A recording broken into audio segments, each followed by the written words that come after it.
Bonjour tout le monde et bienvenue à un autre épisode de Politiquement parlant. C'est le balado politique avec Salim Idrissi et Georges Tsantrizos. Merci beaucoup d'être là.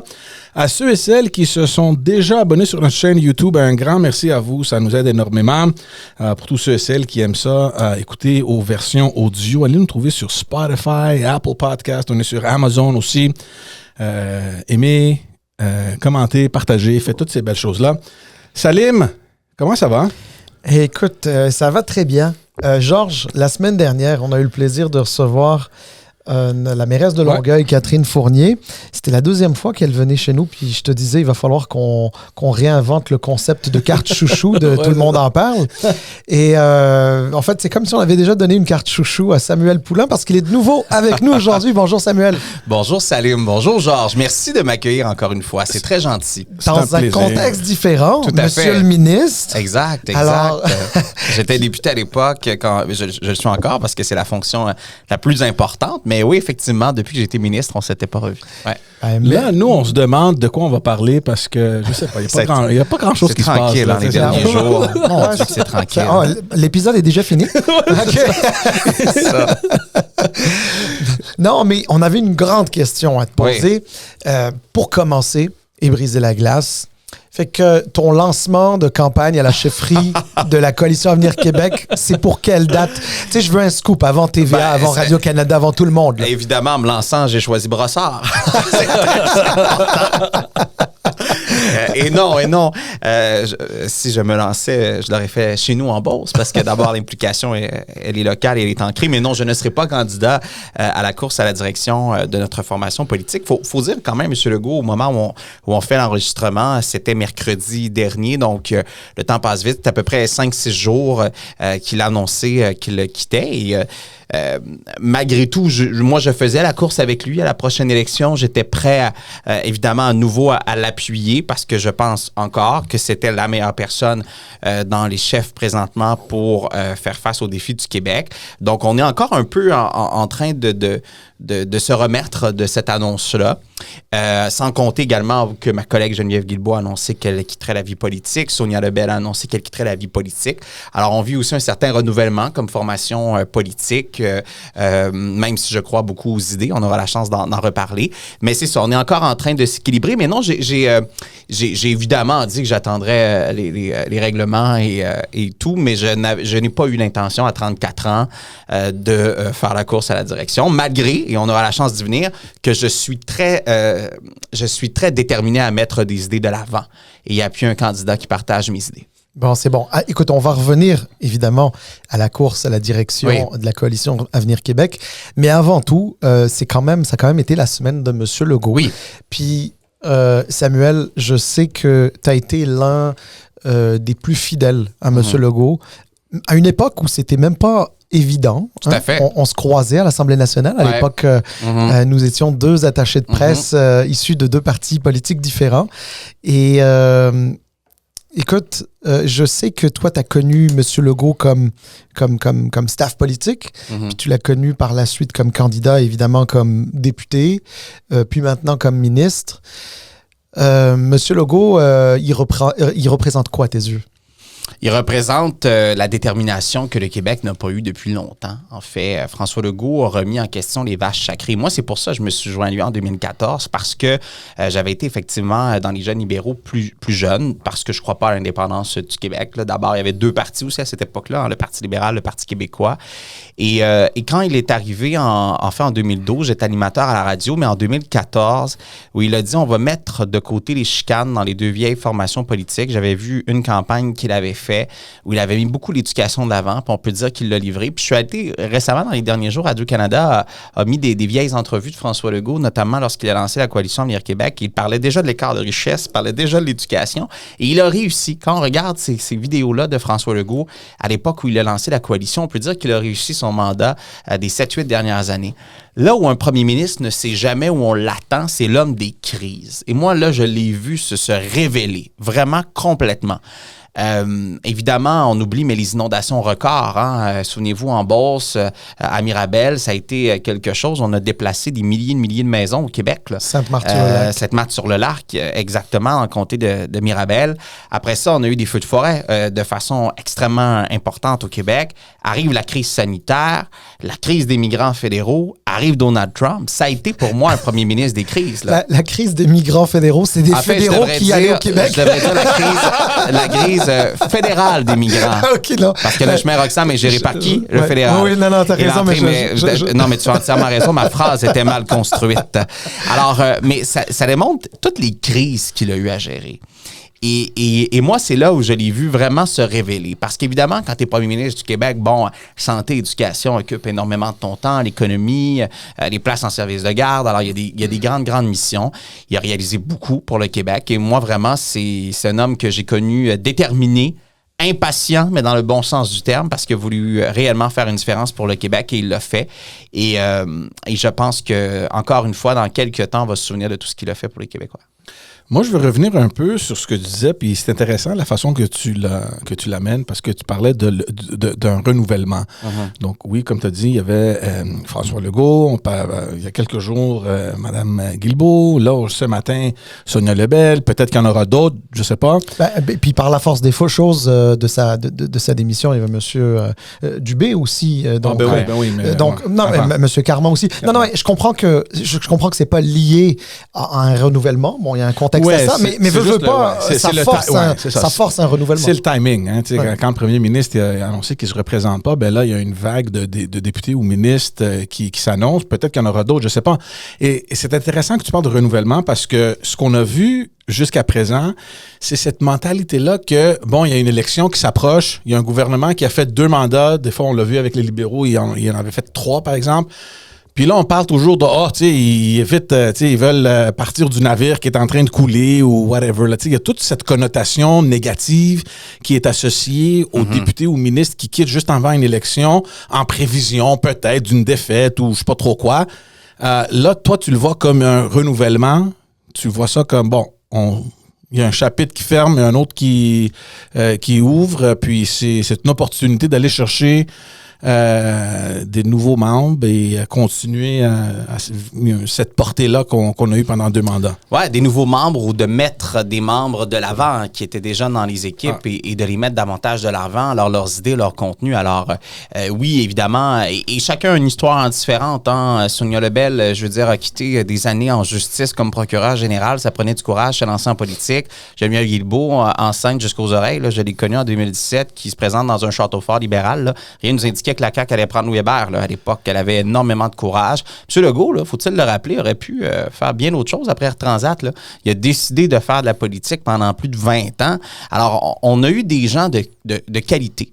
Vraiment dans la formation politique. Et il y en a encore beaucoup. Je pense encore, évidemment, on va attendre que les nouvelles formations politiques dévoilent leurs joueurs, mais je pense encore qu'on a une des équipes les plus claires puis les plus qualifiées pour faire ce mandat-là.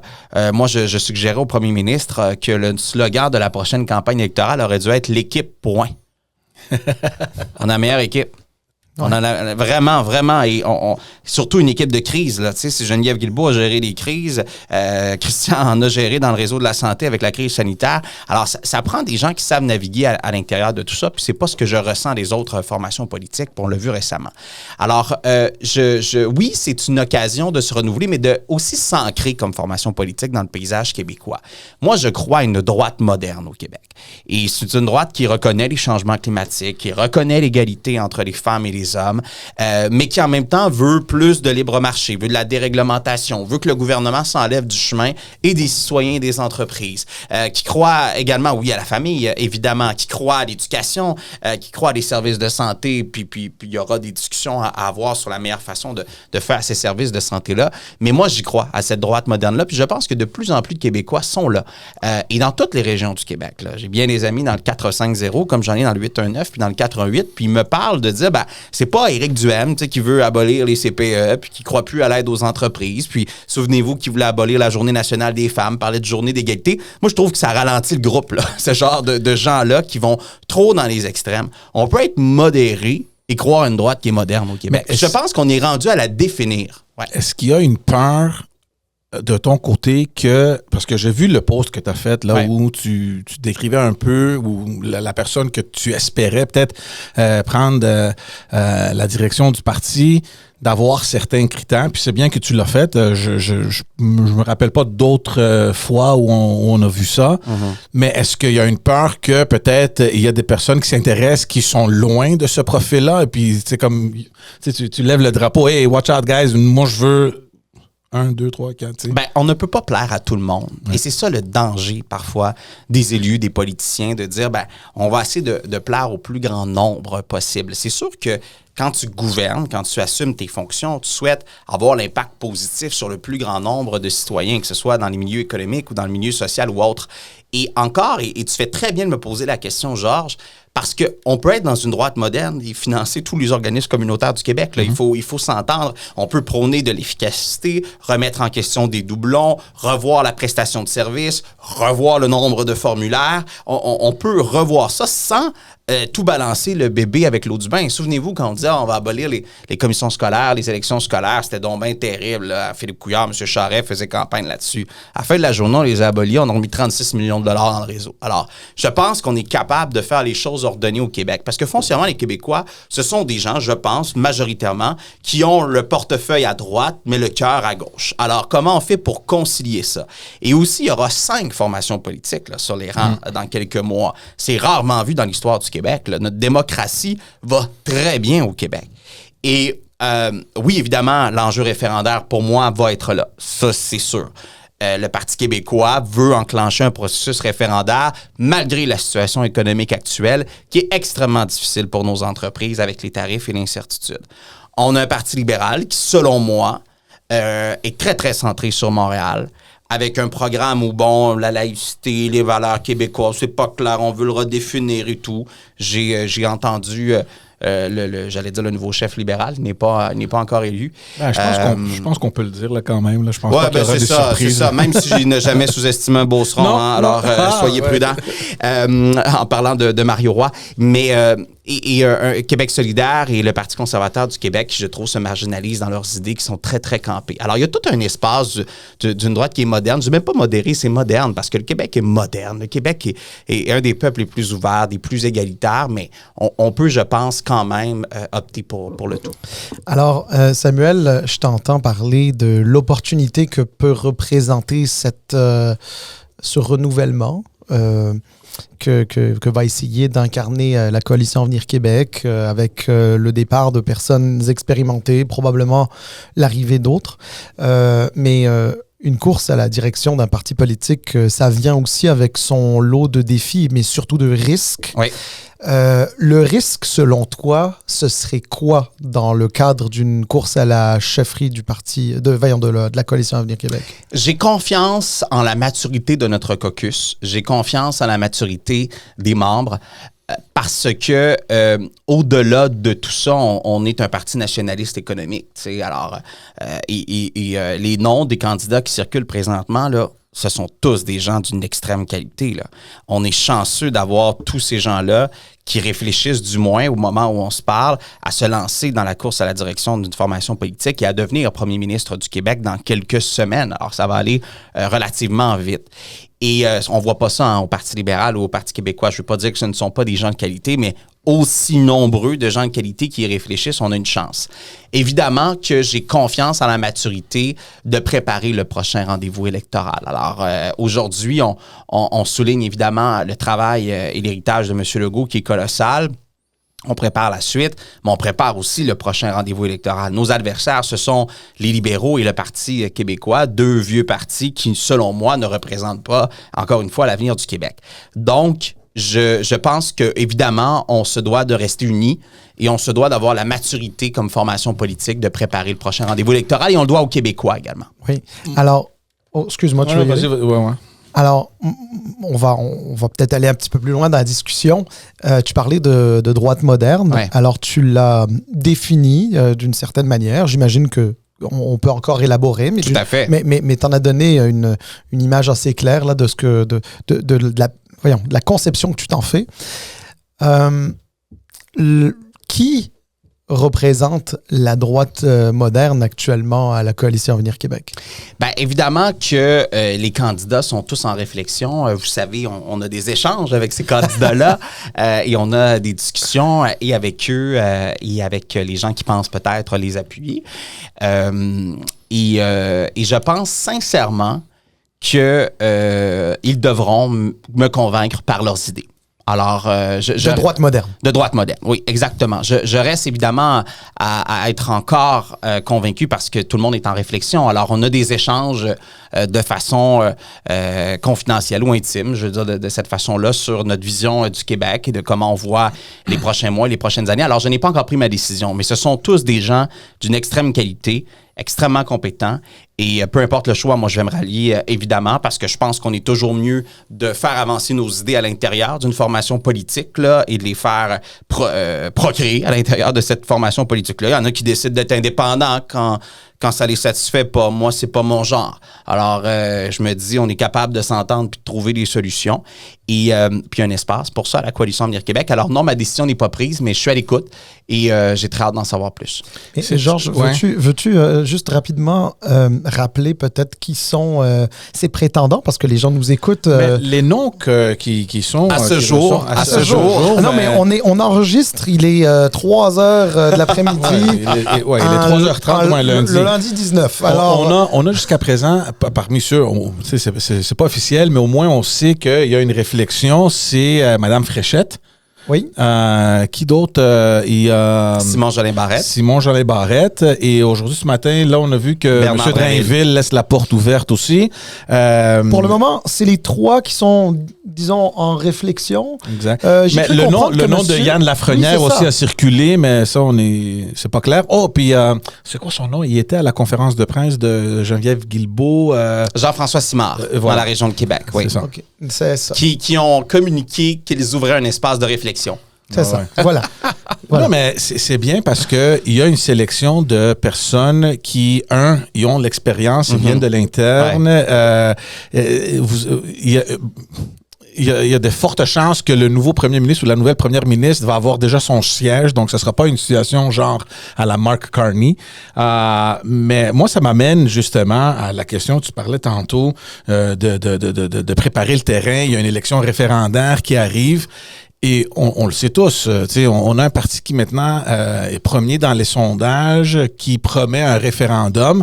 Et moi, puis on a eu tellement de discussions avec Salim sur le podcast sur ce que la CAQ va faire durant cette année électorale-là, avec un caucus qui est une coalition d'indépendantistes et de fédéralistes. C'est ça la CAQ. M. Legault, il a réussi d'aller chercher un peu des gens de partout, formuler cette troisième voie qu'on dit. Là, il y a une course à la chefferie dans un moment où le parti qui semble être le premier dans les sondages veut faire un référendum. Et donc, dans ce caucus-là, où vous allez devoir faire un choix, c'est sûr et certain, à moins que j'ai tort complètement, là, mais c'est sûr et certain que ce discours-là va revenir. Je sais pas, peut-être. Est-ce qu'il va venir sur la surface ou est-ce que vous allez pouvoir garder le discours littéralement concentré sur l'économie, continuer sur la voie que vous êtes, votre bilan économique, et qu'est-ce qui s'en vient, etc., comment on peut poursuivre notre programme électoral? Mais c'est difficile pour moi de croire que ce discours référendaire-là ne va pas s'inviter dans la campagne à la direction du parti. Et là, c'est pas un secret, Mme Fréchette, qui était la chef de cabinet de M. Lisée à l'époque où il était au PQ, M. Drainville, qui était ministre au Parti québécois, Simon Jolin Barrette, je sais pas où il se trouve, j'ai peut-être des idées, mais c'est pas grave. Et il y en aura d'autres, certainement. Est-ce que ce débat-là va s'inviter dans la course au leadership de la CAQ? Dans la mesure où notre position, elle est claire qu'on est contre un référendum, qu'on n'ira pas de l'avant avec un référendum sur l'indépendance parce qu'on ne croit pas que c'est bon pour le Québec. Non seulement on ne croit pas que c'est possible de gagner, puis on pense même que ça va apporter une turbulence économique importante au Québec dans les années où on doit se tenir. Et je pense que M. Legault l'a démontré. Pour moi, de notre côté, notre formation politique, c'est une question qui est réglée. C'est non à un référendum, tout simplement. Et j'irais même plus loin. On est vraiment une coalition nationaliste. des gens qui ont déjà cru à l'indépendance du Québec, puis qui disent, moi, je crois pas que ça prend un référendum, puis je pense pas que ça va nous servir. Alors, je pourrais rester dans un parti politique qui promet ça, où je décide de travailler pour la santé et l'éducation. Même chose de mon côté. Moi, je pense que le Canada est un bon pays. Je pense que le Québec peut progresser à l'intérieur du Canada. Puis je suis pas plus d'accord avec le Parti libéral du Québec dans sa vision politique, surtout pas des dernières années. Alors, je fais le choix de travailler au sein de la coalition Avenir Québec. Puis une coalition prend aussi une certaine maturité politique. Tu as raison. Peut-être 2012-2014, il y avait un peu d'ambiguïté. Puis moi, je me souviens, en 2015, on a fait un congrès. Puis on a mis à l'article 1, c'était symbolique, le Québec doit être dans le Canada. Et François Legault a eu 7-8 ans et il n'a jamais brandi l'idée référendaire parce qu'il sait très bien que ça ne servira pas aux Québécois. Et j'irais même plus loin, il n'a jamais eu même de pression du caucus pour brandir l'idée référendaire, même dans des moments de grande chicane avec le gouvernement fédéral. Alors pour moi, c'est une question qui est réglée chez nous, c'est non à un référendum, tout simplement. Alors, je vais aller peut-être légèrement plus loin encore que mon ami George là-dessus. Ne penses-tu pas que ça pourrait quand même représenter un risque? Puis là, je vais m'expliquer pourquoi je parle de risque. C'est parce que effectivement, lorsque la coalition Avenir Québec a pris le pouvoir en 2018, d'abord, elle l'a pris des libéraux, donc de fédéralistes. Il n'y avait pas nécessairement de menaces référendaires. Il n'y avait pas nécessairement de menaces souverainistes quel que soit le type. Parce que même le Parti québécois était quand même disons, pas dans les meilleures dispositions. Hein. D'ailleurs, les résultats électoraux qui ont suivi l'ont démontré. Là, c'est un peu une configuration un peu différente. C'est-à-dire que ça fait 3 ans, ça va faire 3 ans l'automne prochain, que le PQ et Paul Saint-Pierre Plamondon trônent en haut des sondages. Donc, dans l'inconscient des gens, mais aussi celui des observateurs politiques, des analystes, c'est que le Parti québécois pourrait, va gagner, de toute façon, c'est pas à nous de décider, c'est la population, c'est les électeurs qui vont décider, mais pourrait potentiellement se hisser au pouvoir et déclencher un référendum. Puis, il y a beaucoup de Québécois qui se posent la question. Advenant le cas d'une victoire du PQ, évidemment, quand on est dans un parti politique, je sais ce que tu vas me dire. Tu vas me dire, mais nous, on pense gagner. Donc, c'est une question hypothétique. Je la vois venir, la réponse. Mais ce que je veux dire par là, c'est est-ce que une coalition Avenir Québec serait dans le camp du oui ou dans le camp du non? Puis, à la limite, la question, je ne la pose pas à Samuel. La question, on pourrait la poser au candidat à la chefferie de la coalition Avenir Québec, parce que va venir cette question, non pas juste des militants et membres de la CAQ, mais elle va venir des médias. Il va y avoir une espèce de pression politique qui va devoir amener les candidats à se positionner. Est-ce que ça, c'est pas un risque? Du moment où on a dit clairement qu'un référendum, selon nous, ce ne serait pas gagnant pour le Québec, de faire le tout, je pense qu'on répond à la question. Okay. Et François Legault l'a eu pendant, je ne sais quoi, 10 ans, 12 ans, depuis qu'il a formé la formation politique, un peu plus que 12 ans, 2012. Et à plusieurs reprises, on a dit, nous, on croit que ce référendum de l'indépendance-là, c'est non. Puis on est même prêt à le mettre dans notre constitution. Nous, c'est un Québec fort à l'intérieur du Canada. Alors, après ça, de dire, est-ce que vous élisez un chef d'opposition, puis ça pourrait être le PQ? Moi, sincèrement, je ne crois pas que c'est gagné pour le Parti québécois. Je pense que ce fut une alternative pour certains électeurs lorsqu'ils répondent à des sondages, que ce soit en faisant le 2, le 3 sur le téléphone ou encore lorsqu'on parle à un individu. Parce que l'idée d'un référendum sur l'indépendance, et pas seulement dans des comtés plus libéraux et caquistes, mais dans des comtés péquistes. Là, on a tous des amis au Parti québécois qui nous disent « Oh là, c'est pas une bonne idée dans le contexte actuel, c'est pas une bonne idée avec les tarifs, avec le Venezuela. Est-ce qu'on pense vraiment devenir un pays alors qu'on sait très bien qu'il y a des enjeux internationaux qui sont plus grands que nous présentement? » Alors, du moment où moi, mon non-référendum, il est aussi québécois. Là. Je dis non à un référendum, mon nom est québécois. Le nom peut être nationaliste aussi. Exactement. Alors, ils n'ont pas le monopole. On fait un référendum, on fait le oui, on consulte. Il faut penser aux résultats de ce référendum-là. C'est responsable de le faire parce qu'une campagne référendaire, surtout s'il le fait vers la fin de son mandat, ça veut dire 2 à 3 ans d'incertitude économique, 2 à 3 ans d'investissements qui ne sont pas faits. Il y a eu un entrepreneur, je ne vous dirai pas 10, la vérité, c'est un qu'il m'a dit qu'il attendait après le mois d'octobre avant de faire ses investissements dans une entreprise du Québec parce qu'il attendait de voir si réellement la force du dollar, de notre dollar, serait aussi bonne. Et moi, je le pousse à le faire maintenant, mais il dit le temps que je débute mes travaux, puis que j'achète le terrain, puis que la machinerie arrive, j'ai pas la certitude encore de pouvoir le faire. C'est un entrepreneur. Je me dis peut-être qu'il y en a d'autres qui le pensent. Vous comprenez qu'on n'est pas en train de mettre ce jeu-là à chaque fois qu'on rencontre des entreprises du Québec. On a bien d'autres choses à discuter avec eux. Mais ça fait partie réellement des enjeux. Puis c'est pas une campagne de peur. C'est important de le dire parce que les libéraux sont fait taxer souvent de faire des campagnes de peur. Moi, je pense qu'il faut s'adresser à l'intelligence des gens. Et on est capable de débattre d'idées sans tomber dans la peur, juste d'être factuel, en fait. Okay. Mais moi, je suis d'accord avec toi que le contexte est beaucoup changé, puis c'est pas gagné pour le PQ.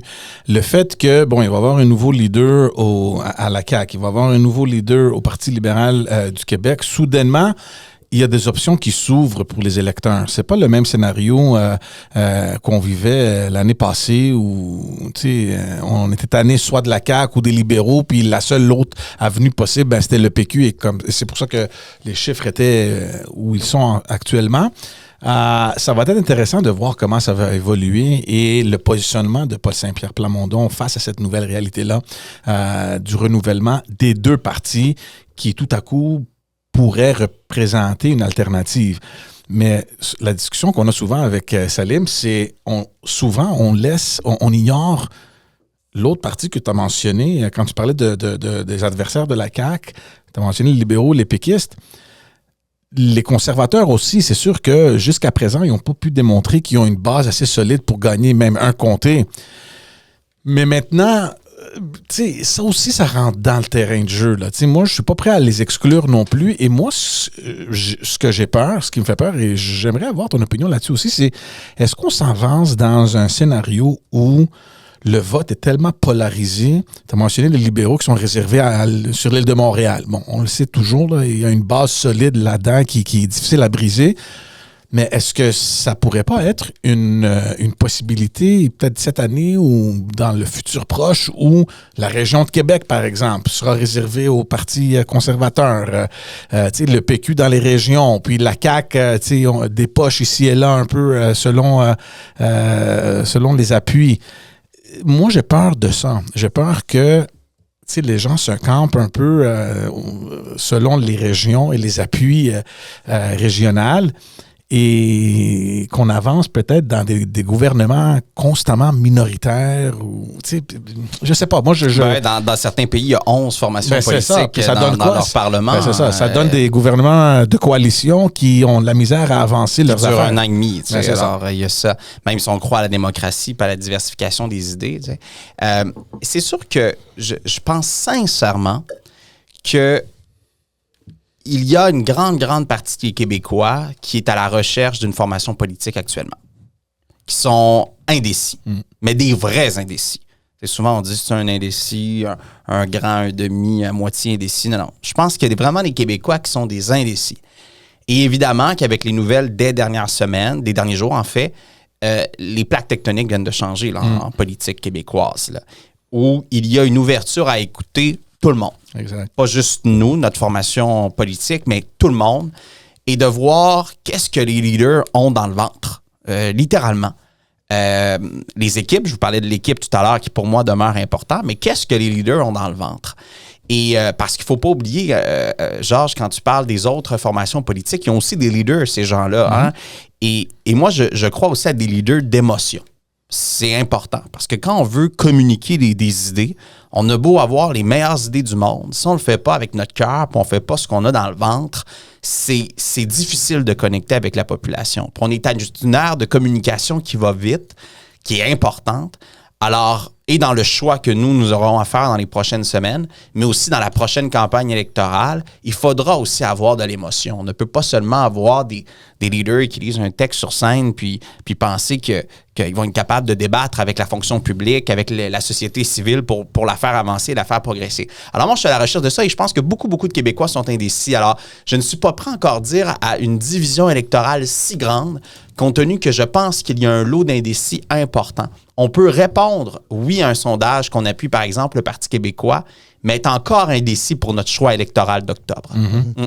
Alors, si on essaye de rentrer un petit peu plus dans le vif du sujet, là, on a compris que tu allais prendre le temps de discuter avec les, d'abord, potentiels candidats qui deviendraient éventuellement candidat ou candidate, et de savoir un petit peu où est-ce qu'il se situe sur le plan idéologique, sachant que toi, tu te campes dans ce que tu appelles la droite moderne, que tu as défini un peu plus tôt. Là, si on prend, bon, les nommera pas tous, parce que, en tout cas, tout en étant respectueux envers certains, il y en a certains, je pense qu'à mon avis, ils se présenteront pas, mais disons qu'aujourd'hui, il y a quand même 2 noms qui se démarquent un peu. Hein? Donc, il y a Simon Jolin Barrette, puis il y a Madame Christine Fréchette. Ouais. C'est les 2 noms qui se distinguent le plus si on se fie aux médias. Peut-être M. Drainville, on ne sait pas. Mme Guilbeault, qui était pressentie, a décidé finalement de quitter la vie politique à la fin de du mandat présent. Donc, si on venait à décortiquer un petit peu ça, Monsieur Jolin Barrette, ministre de la Justice, il n'est pas très économique. Hein. Tantôt, je t'entendais parler... T'es bon, Salim, t'essaies de m'amener.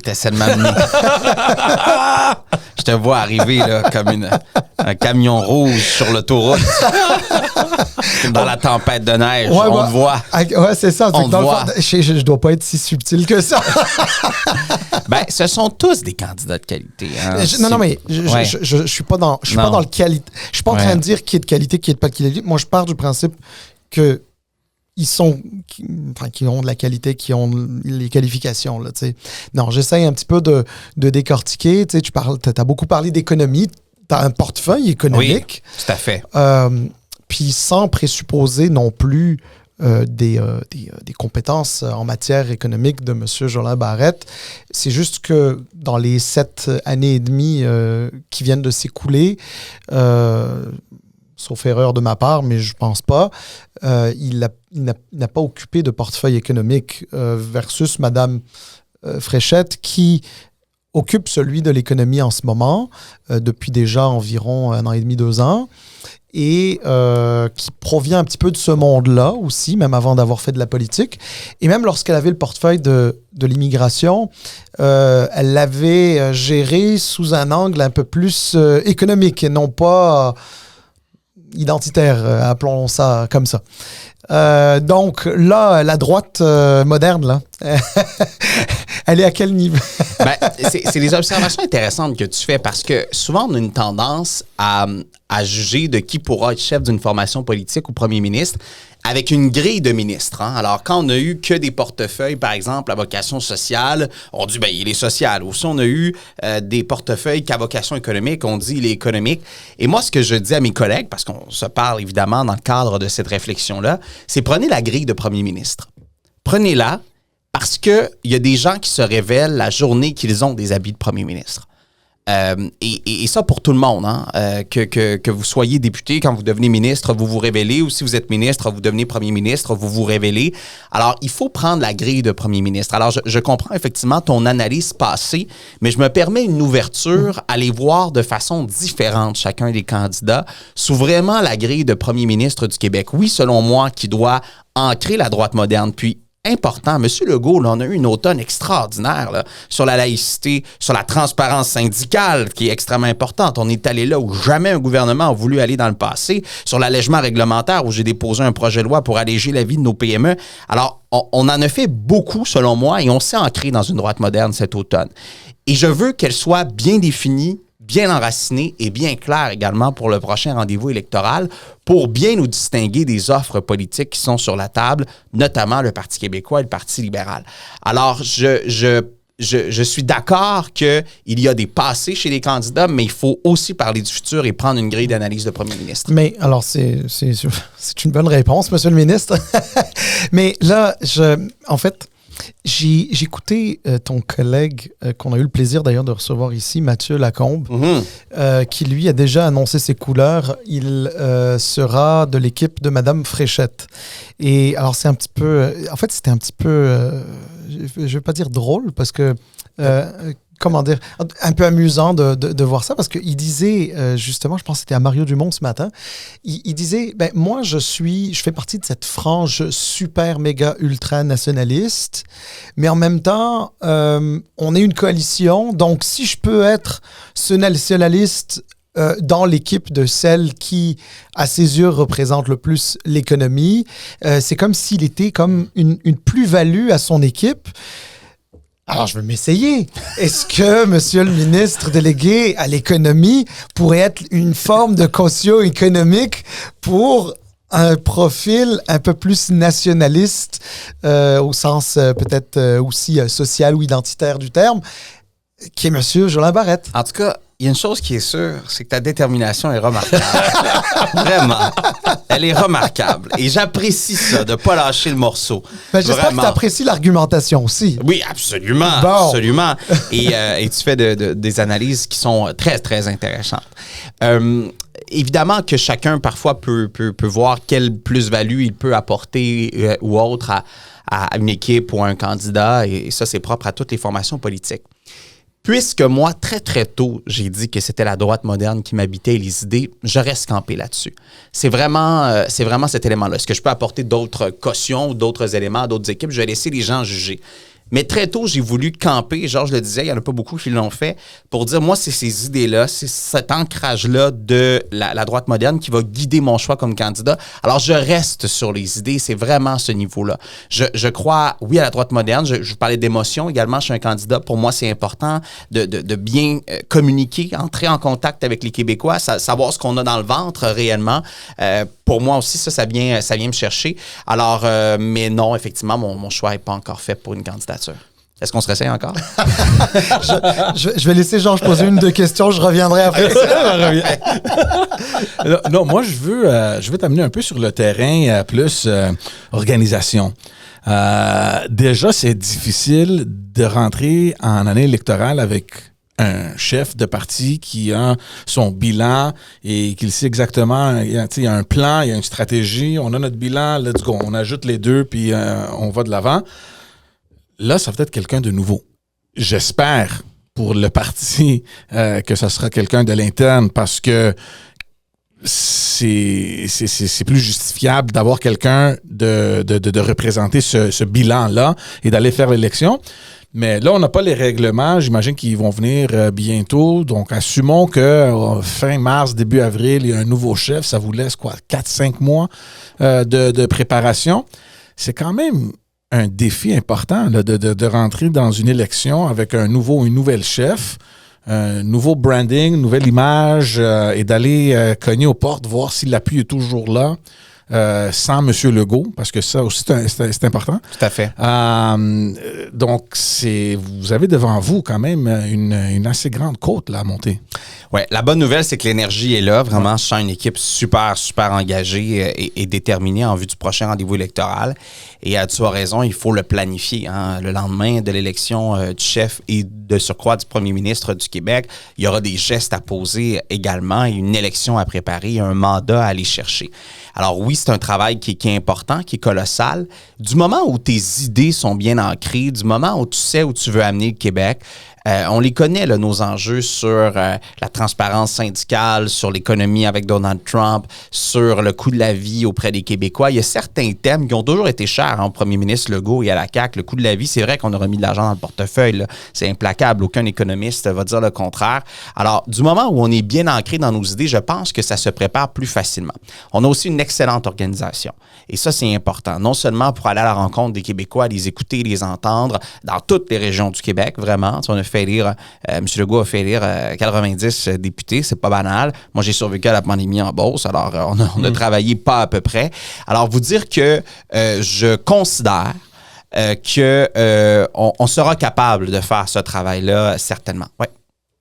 À quoi vous attendez là, en préparation? L'élection qui arrive au mois d'octobre, c'est quoi les critères comme les affaires importantes où vous devez vous concentrer tant au niveau de la politique, de votre plateforme qu'au niveau de l'organisation et de cette stratégie-là?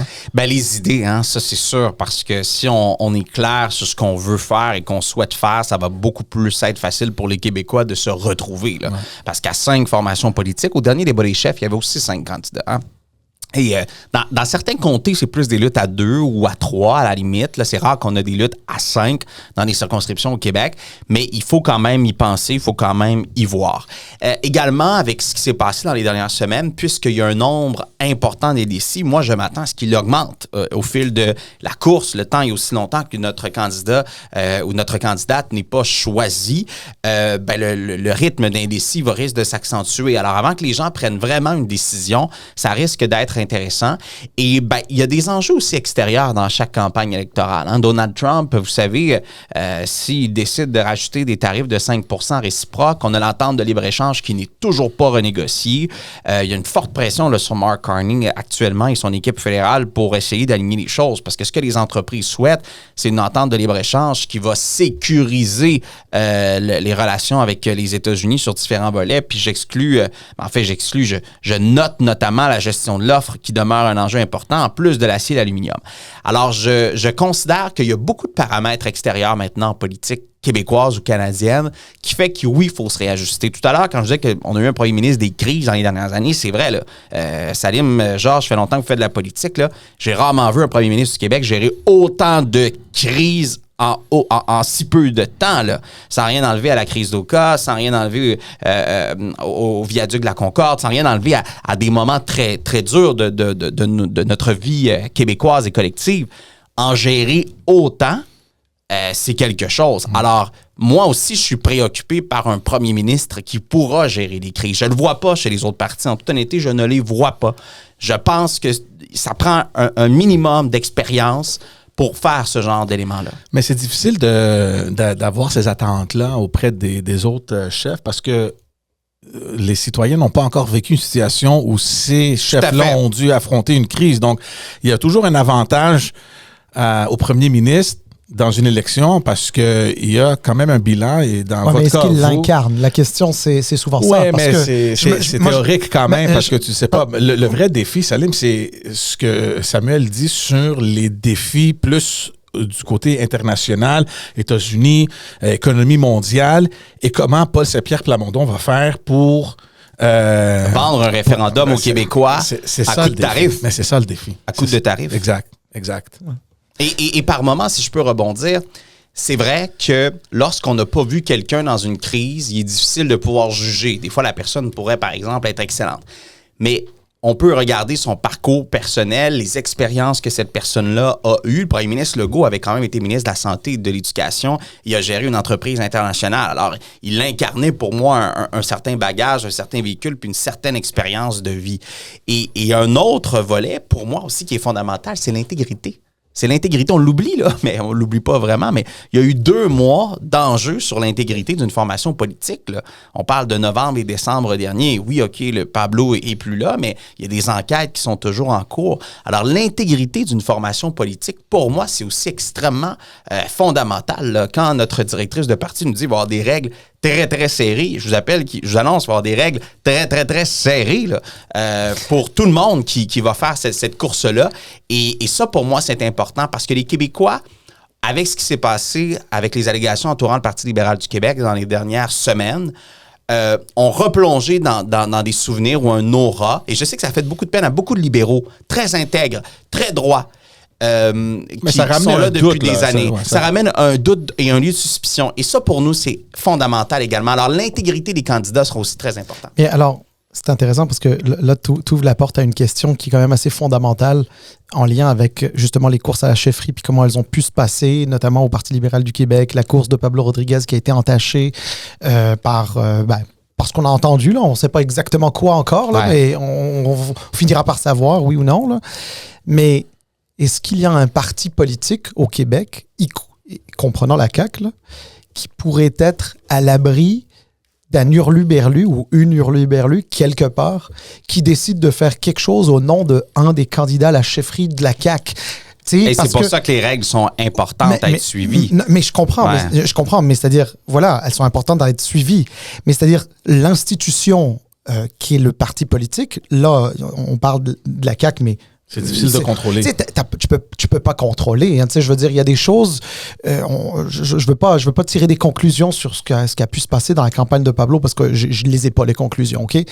Mais d'un point de vue purement théorique, qu'il y ait un hurluberlu qui a un favori parmi vos candidats à la chefferie et qui texte quelqu'un puis qui lui dit je vais faire rentrer ton entreprise au gouvernement là, tu sais, avec un don de 500 pièces. Évidemment, c'est ridicule. Il y a évidemment, ça n'arrivera pas. Mais tu sais, et personne n'est à l'abri. Simon Joël Barrette n'est pas à l'abri. Madame non, mais il y a quand même 5 enquêtes sur le Parti libéral qui ne touchent pas juste cet événement-là, qui touchent les ressources d'un bureau pour faire campagne. Il y a beaucoup d'éléments, je pense. Il n'y a pas seulement un élément. Non, mais ce que je veux te dire par là, c'est que les règles à la chefferie, on peut bien les serrer au maximum en politique, que ce soit ici au Québec ou ailleurs dans le monde. On ne peut jamais être complètement à l'abri de quelqu'un qui dit « Moi, je vais faire quelque chose ». On n'est jamais à l'abri, mais quand on a 5 enquêtes sur une même formation politique qui ne concerne pas juste un individu, mais peut-être plusieurs individus, je pense qu'il est important d'avoir ce regard-là sur une formation politique qui doit faire le maximum pour être intègre et mettre les ressources en place. Et ça, pour moi, c'est extrêmement fondamental. Vous savez qu'on a mis du financement politique à 100 $ au Québec. Ça vivait ça. Ça visait ça, justement, de ne pas avoir de potentiel retour de rencontre avec un tel ou un autre. Puis, honnêtement, on a tout fait dans les dernières années pour pouvoir le faire au Québec. Alors, ça nous a ramené effectivement à ces époques-là. Alors, il faut l'encapsuler. Ben, je me fais un peu l'avocat du diable, mais quand je dis on ne peut jamais être à l'abri d'une mauvaise intention. Il y a de ça 2 ans ou 3 ans, c'était Mme Guilbeault qu'on accusait, par exemple, d'avoir accepté de rencontrer du monde contre 200 pièces. Il n'y a pas un ministre, qui accepte. Non, mais la conclusion des enquêtes a démontré qu'il n'y avait rien. Je comprends. Non, mais je comprends, mais puis non seulement, en passant, je dis pas qu'il y avait quelque chose. Au contraire, je suis en train de dire l'inverse. Je suis convaincu qu'il y a rien. Il n'y a pas un ministre qui va dire oui, je vais rencontrer quelqu'un pour 200. Ça n'existe pas. J'y crois pas un instant. Donc, je n'incrimine pas ni quoi que ce soit. Loin de là. Ce que je veux dire par là, c'est que malheureusement, la politique, c'est dur aussi parce qu'il y a des facteurs qu'on ne contrôle pas, qu'on peut jamais contrôler, qu'on soit libéraux, péquistes, caquistes, même solidaires, on peut pas. Regarde, c'est impossible. Mais je pense quand même que le Parti libéral, il y a eu des efforts fondamentaux qui se sont faits depuis la commission Charbonneau notamment, et on a eu l'occasion de revivre des choses dans les derniers mois qui, je sais, sont loin d'avoir fait plaisir à des libéraux, dont je doute pas de l'intégrité. Petite question pour la partielle dans Chicoutimi qui arrive. Ça, est-ce qu'on a une date déjà? Ou... Non, la date n'est pas connue, effectivement. Jusqu'au 6 mars maximum, il faut qu'elle soit déclenchée. Ouais, c'est ça, exactement. Ça tombe pas mal proche là, de la campagne à la direction. On risque de ne pas avoir de chef, effectivement, lors du vote dans Chicoutimi. Mais je dis pas d'élection? Ah ben non, je pense que les élections sont toujours prévues à l'automne. En tout cas, oui, c'est prévu cet automne. Moi, j'ai aucun scénario actuellement. J'ai pas encore pris ma photo. Non, mais c'est important, ça. Vous faites assez d'organisation électorale. Ouais. Quand tu prends ta photo, tout peut arriver après. Je vous annonce qu'on n'a pas pris nos photos. Non, mais ça serait quand même un pari énorme de lancer une campagne électorale avant l'été avec un nouveau ou une nouvelle chef. Moi, je prendrais pas ce risque-là. Mais je demande pour Chicoutimi parce que tu sais, tout le monde maintenant sont mis dans les sondages. Legault, il est parti. Bon, voici, est-ce qu'on appuie telle personne ou l'autre? Puis tu sais, il y a plein d'informations qui vont circuler dans les prochaines semaines. Mais un des sondages les plus importants, c'est les élections partielles. Et ça démontre un peu la vague derrière quel parti. Puis moi, ça va être très intéressant de suivre ça. Effectivement, la prochaine élection partielle, nous risquons de ne pas avoir de chef. Alors, des fois, quand on n'a pas de chef, les libéraux l'ont vécu longtemps, ça fait que le vote n'est pas à notre avantage. Mais il y aura une élection partielle. Nous, on a quand même le comté de Jonquière, le comté de Robertval, le comté d'Alma, Lac-Saint-Jean, en fait. Alors, c'est une belle région, il faut s'en occuper, il faut être là. Et maintenant, ils vont prendre leurs décisions, ça, c'est sûr. Alors, je vais revenir Sur ma question. Qu'est-ce qui est les principales réalisations à la fois disons, premièrement, de M. Simon-Jolin Barrette, puis deuxièmement, de Mme Fréchette? En fait, les deux ont d'excellentes réalisations. J'en doute pas. Ce sont tous les deux des personnes très dévouées, très travaillantes, effectivement. Puis, écoute, je peux penser... moi, je suis ministre délégué à l'économie, alors je travaille avec Christine qui fait un très, très bon travail pour traverser la crise des tarifs, qui est extrêmement difficile pour nos entreprises et elle est une alliée importante. Puis Simon, moi, j'ai travaillé avec lui dans l'opposition. Je connais sa force de travail. Il a fait beaucoup, notamment au niveau de la réforme de l'IVAC, des tribunaux spécialisés. Il propose présentement un projet de constitution du Québec qui vient enraciner les valeurs québécoises. Il faut l'avoir lu pour comprendre tout le travail qu'il y a à l'intérieur de ça. Mais ce sont deux excellents candidats. Ouais. Bon, c'est bien. Et il y en aura d'autres, probablement. Il y a des espaces de réflexion qui sont ouverts. Et moi, je n'ai pas encore pris ma décision. Pourquoi? Parce que je veux quelqu'un qui propose des idées de droite moderne. Mais alors, dans le cas de M. Jolin Barrette, il y a quand même évidemment la loi 21, la loi 96, donc renforcement de la laïcité, la langue française. Donc, ça vient assez naturellement. Madame Fréchette, je sais qu'elle a été impliquée dans les derniers milles de l'entente avec Terre-Neuve, une entente qu'il va falloir éventuellement qu'elle accouche un moment. Je parle de l'entente, bien sûr. Ouais. Donc, c'est ça. OK. Bon, regarde, Georges, j'aurais tout essayé. Hein. Il est bon comme ministre. Qu'est-ce que tu veux que je te dise? Il répond pas aux questions. Non. En fait... C'est même comme militant que je m'exprime plus que comme ministre. Oui. Non, mais c'est vrai, parce que d'abord, on est militant, on croit à une voie politique. Moi, je crois à ces idées-là. Et puis, je considère que c'est des idées d'abord qui doivent prévaloir à l'intérieur d'une course au leadership. Tu sais, du moment en plus où on a tous des gens de haut niveau, de grande qualité, d'expérience qui s'y présentent. Alors moi, c'est vraiment les idées qui vont être très importantes. Puis l'émotion qu'on y met pour défendre ces idées-là également. Justement, on aura probablement un peu de temps pour présenter notre nouveau candidat au poste de premier ministre. Alors, il faudra venir dans votre balado. C'est important. Oui. Je passerai le mot.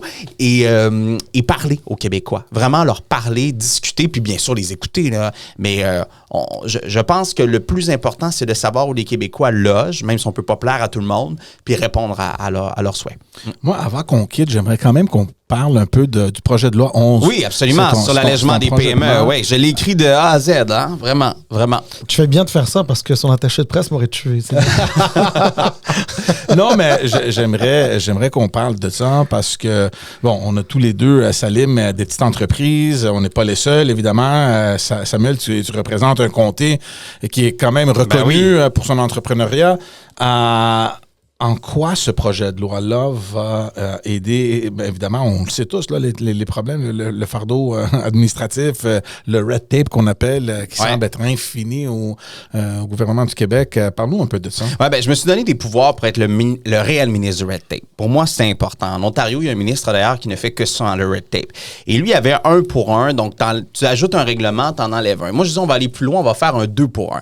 Alors, on est obligé d'enlever 2 règlements lorsqu'on veut en ajouter un. Ça s'est jamais vu dans l'histoire du Québec. Et on va assujettir les ministères et organismes à tout ça. Je rentre en commission parlementaire dans 2 semaines, où on va venir lister la liste des ministères qui devront le faire et des règlements à valeur égale. Hein. Alors, si jamais vous décidez d'ajouter quelque chose, vous devez en enlever 2, pas juste fusionner 2 formulaires. Alors, ça, c'est important. Ensuite, je me suis donné le pouvoir de prolonger les permis octroyés aux entreprises au Québec. Ça va de la restauration à la fabrication de biens, de meubles ou autres, parce que souvent, les processus de renouvellement de permis sont lourds. Alors ça, c'est 2 éléments.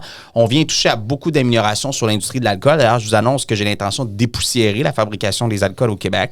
On a une 20aine de lois présentement. Ça date de la prohibition dans certains cas.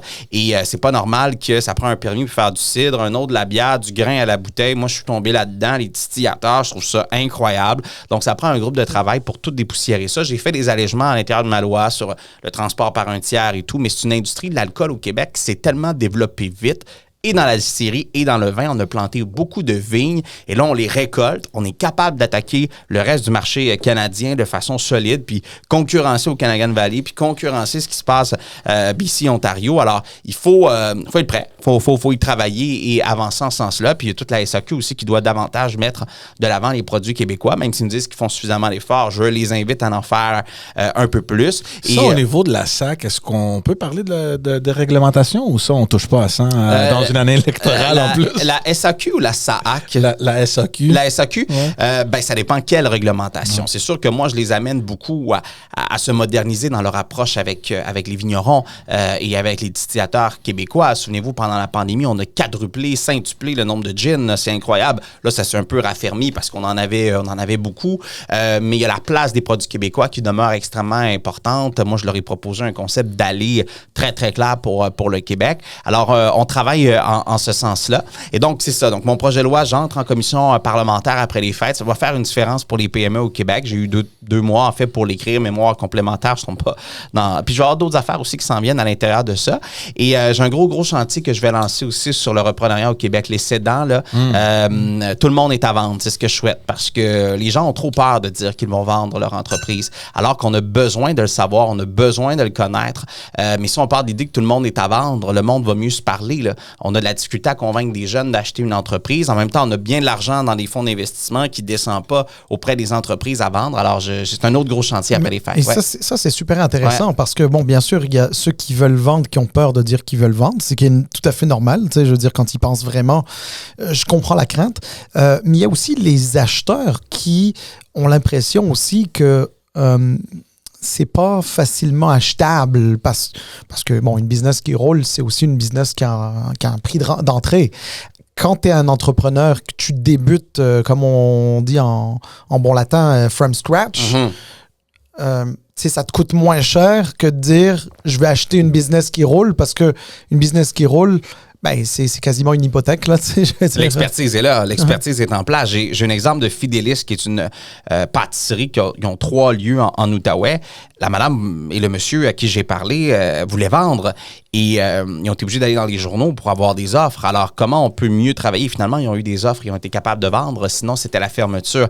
Alors ça, c'est un grand chantier qu'il faut lancer, qu'il faut mettre en place, qu'il faut préparer nos entreprises, oui, à préparer la relève, mais aussi à se mettre en mode acquisition, comme on le mentionne.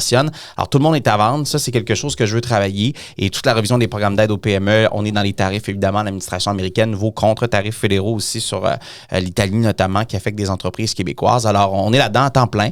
Je suis ministre responsable de la jeunesse. Je vais déposer aussi un autre projet de loi, mais je ne peux pas encore dire pourquoi. Je le passe en comité ministériel cette semaine. Et ensuite, je travaille évidemment comme ministre responsable de la jeunesse. Alors, on a un plan d'action jeunesse où on finance 300 organismes. On a annoncé la rénovation de 50 maisons de jeunes. C'est majeur au Québec et ça continue. Alors, j'ai bien du chantier. Je n'ai pas l'intention de ralentir malgré ce qui se passe en politique. C'est bien, mais pourquoi tu n'as pas été ministre plus tôt? En fait, je pense que M. Legault n'était pas un adepte des remaniements. Hein. Il l'a dit lui-même, c'est un des exercices les plus difficiles à faire. Je sais que tu es père de 3 enfants. Salim, Georges, toi, c'est 2. Ben, c'est comme choisir entre ses enfants. Là. À un moment donné, c'est difficile parce que tout le monde a des compétences. Il y a les enjeux régionaux, il y a les enjeux de parité. C'est très difficile, l'expérience. Alors, c'est très difficile, mais j'étais prêt. Vraiment, on n'a pas chômé depuis notre arrivée. Je regarde Mathéa, mon attaché de presse qui est épuisé. Alors, on n'a pas chômé, puis j'aime ça changer le Québec. J'aime ça arriver avec des solutions, j'aime ça améliorer le quotidien de nos entrepreneurs ou de nos gens. Alors, j'aime encore ça. Ça demeure extrêmement nourrissant. Non, mais on sent le dynamisme que tu y mets, puis ton plaisir à travailler avec Mme Fréchette au quotidien. Oui, la réponse est oui. J'ai énormément de plaisir à travailler avec Mme Fréchette au quotidien. Hey, je vais rien avoir aujourd'hui. Et tu auras tout essayé. Tu m'as pas donné un verre de vin, Salim. Tu vois, c'est ce qui manquait. Ouais. Il manquait le gin tonic. Juste avant de quitter, on a un petit devoir pour toi, un petit exercice. Les libéraux ont scoré vraiment haut là-dessus. La course à la chefferie, on a été très chanceux d'avoir tous les candidats à la direction du Parti libéral du Québec. On aimerait qu'ils viennent ici s'exprimer. C'est lequel que tu nous envoies? Ben, en fait, je m'engage, si vous voulez, à parler à tous, avec plaisir. Bon. Mais moi, j'ai aussi une invitation pour vous. Oui. Je vous invite à prendre votre carte de membre de la Coalition Avenir Québec avec 2 cartes de crédit différentes, très important. Alors, je pense que c'est 5 $ pour 1 an, 15 $ pour 3 ans. En tout cas, respectez ce qui est écrit. Et je vous invite évidemment à... Parce que les règles sont claires. Et je vous invite à aller voter pour notre futur chef. Ce n'est pas conditionnel à leur venue. C'est libre. Mais je vous invite, je vous tends la main. À faire comme des milliers de Québécois le feront dans les prochaines semaines. Alors je regarde, je pourrais faire ça si tu nous disais maintenant pour qui tu vas. Parce que je teinterais ton choix. Est-ce que c'est ça? J'influencerais ton choix? Non, mais parce que tu vois, moi, droite moderne, ça me parle. Ouais. Et comme tu l'as bien dit, droite moderne, ça ne devrait pas être un concept, partisan. Mais par contre, c'est sûr que s'il y a un parti qui arrive à l'incarner, ben, il va aller chercher pas mal de monde, ça je suis convaincu. Moi, je pense, puis vous êtes du 4-5-0, là, je le mets entre guillemets, là, mais les gens qui se lèvent tôt, qui travaillent fort, qui veulent avoir accès à la propriété, qui veulent un moins de gouvernement dans leur vie, mais qui en même temps tomberont jamais dans les extrêmes, il y en a beaucoup. Il y en a beaucoup. Bon, ça va être une année très intéressante, Salim, puis on espère avoir les candidats. C'est une invitation qui est lancée évidemment à tout le monde au parti, dans ton parti. Merci beaucoup. Merci à vous deux, ça a été un plaisir encore une fois. Merci de ton temps. Puis on va voir s'il va réutiliser sa carte chouchou. Peut-être. Il va se passer bien des choses. N'importe quand, nous on est toujours là. Merci tout le monde. Allez vous abonner, partagez, commentez, faites toutes ces belles choses-là, ça nous aide énormément. On se voit très bientôt avec un nouvel épisode. Ciao tout le monde. Merci, bye.